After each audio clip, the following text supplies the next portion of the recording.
From the early morning to the late night, we'll be talking about Jesus.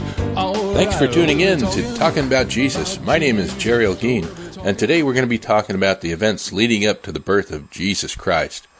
All throughout the Old Testament, the Lord's prophets had been talking about the coming Messiah. God used people like Moses, Isaiah, and Jeremiah to keep them instructed on how to live a godly life, and more importantly, through the Scriptures, He revealed pieces of information about Jesus. But after the prophecies of Malachi, there was a long period of more than 400 years where the Lord did not communicate with His people. There were no prophets, no direct line to God, nothing new. Galatians 4:4-5 says, "But when the fullness of time had come, God sent forth His Son, born of a woman, born under the law, to redeem those who were under the law, that we might receive the adoption as sons." This passage speaks of the fullness of time, and we've always heard people say in God's time, but 400 years, that's a long time. The United States of America hasn't even been around 400 years. So the people were waiting for the Messiah, and they hadn't had any direction from God in 400 years. That's about 10 generations. They drifted away from the true meaning of worship. They'd written their own sets of rules on top of other rules. In the book of Malachi, God's last prophet of the Old Testament, portrays a people who were plagued with corrupt priests and wicked practices and a false sense of security in their own privileged relationship with God. They experienced problems with hypocrisy, infidelity, mixed marriages, divorce, false witness, false worship, and arrogance. They were disconnected at the heart from God, just going through the motions.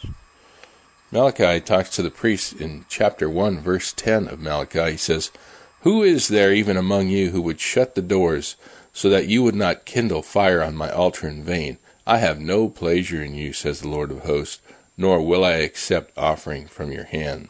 The Lord suggests here that someone should step up and shut the doors to the temple, because the heart of the sacrifices had long since disappeared from the people. They were coming to the temple to worship out of obligation and not love. They were bringing animal sacrifices to God that were the worst of their flock instead of their best.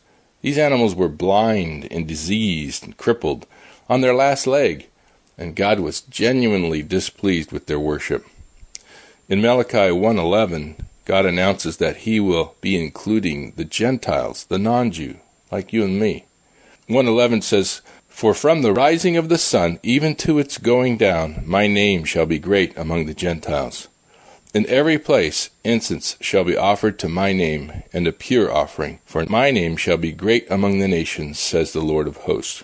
God first made the point about their unacceptable spirit of worship, and then He revealed His plan to include the Gentiles. He announces the coming of John the Baptist and the Messiah in Malachi 3:1. He says, "Behold, I send my messenger, and he will prepare the way before me, and the Lord whom you seek will suddenly come to His temple. Even the messenger of the covenant in whom you delight, behold, He is coming, says the Lord of hosts." That's all the time we have for today, but we'll pick up next time with John the Baptist. On a closing note, just think about your relationship with God.